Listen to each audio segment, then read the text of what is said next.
সিলেটের শ্যামল প্রান্তরে প্রকৃতির কোলে তারেকুজ্জামান শিপনের জন্ম ১৯৯৯ সালের ৩ জুলাই মৌলভীবাজারের এক দরিদ্র মুসলিম পরিবারে শিপনের শুভ আগমন ঘটে। দিগন্তজোড়া সবুজ ধানের ক্ষেত, পাহাড়ের গায়ে আঁকাবাঁকা চা বাগান আর মেঘে ঢাকা আকাশ এই ছিল তার শৈশবের সঙ্গী। ঝর্ণার মিষ্টি সুর আর পাখির কলকাকলিতে মুখরিত থাকত তার চারপাশ। প্রকৃতির এই শান্ত ও স্নিগ্ধ পরিবেশে তারেকুজ্জামান শিপন ধীরে ধীরে বড় হয়ে উঠেছেন।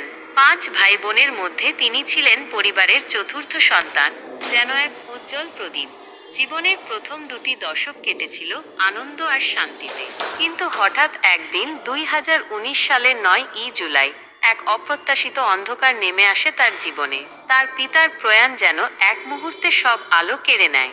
গোটা পরিবারে নেমে আসে আর্থিক সংকট, ভবিষ্যতের স্বপ্ন আর পরিবারের কঠিন পরিস্থিতি শিপনকে তার প্রিয় জন্মভূমি ছাড়তে বাধ্য করে।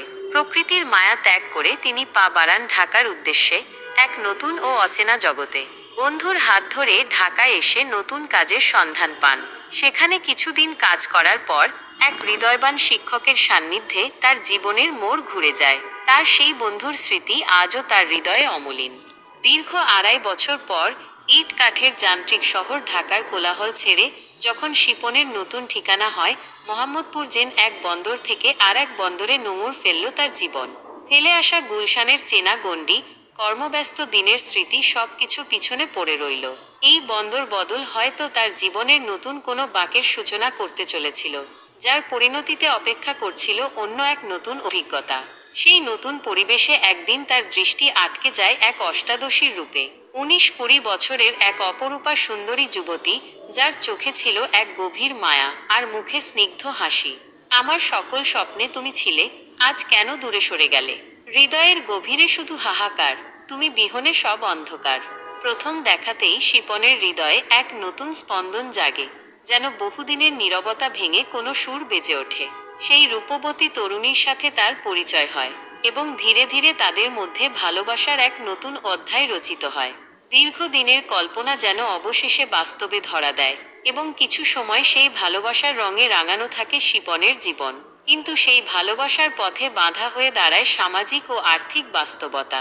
তখন হয়তো শিপনের হৃদয় বেদনায় মুচড়ে ওঠে এবং গেয়ে ওঠে, ফিরে আর পাবো না তোমায়, জানি আমি, তবুও এ মন শুধু খুঁজে ফেরি। সময়ের স্রোতে ভেসে গেছে সব, বিরহের সাগরে ডুবে নীরব। আজও শিপনের হৃদয় সেই ভালোবাসার স্মৃতি আঁকড়ে ধরে। সময়ের স্রোতে অনেক কিছু বদল গেলেও সেই প্রথম ভালো লাগার অনুভূতি আজও তার মনে জীবন্ত। তবে বাস্তবতা বড়ই কঠিন, আর সেই কারণে প্রিয় মানুষটিকে ফিরে পাওয়ার আশা ক্ষীণ। এই বিরহ শিপনের জীবনের এক গভীর ক্ষত হয়ে থাকবে।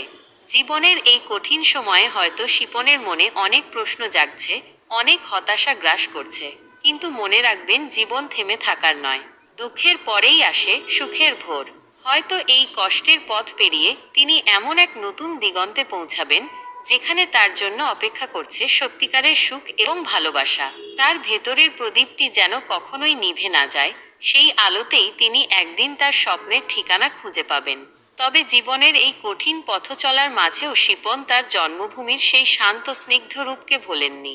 মৌলভীবাজারের সবুজ পাহাড়, চা বাগানের মনোরম দৃশ্য আর ঝর্ণার কলতান যেন আজও তার স্মৃতিতে অমলিন। সেই প্রকৃতির নীরব ভাষাই হয়তো তাকে সাহস যোগায়, নতুন করে বাঁচার স্বপ্ন দেখায়। জীবনের এই বন্দরে নোঙর ফেলে শিপন হয়তো একদিন খুঁজে পাবে তার নতুন ঠিকানা, যেখানে শান্তি আর সমৃদ্ধি তার জীবনের সঙ্গী হবে।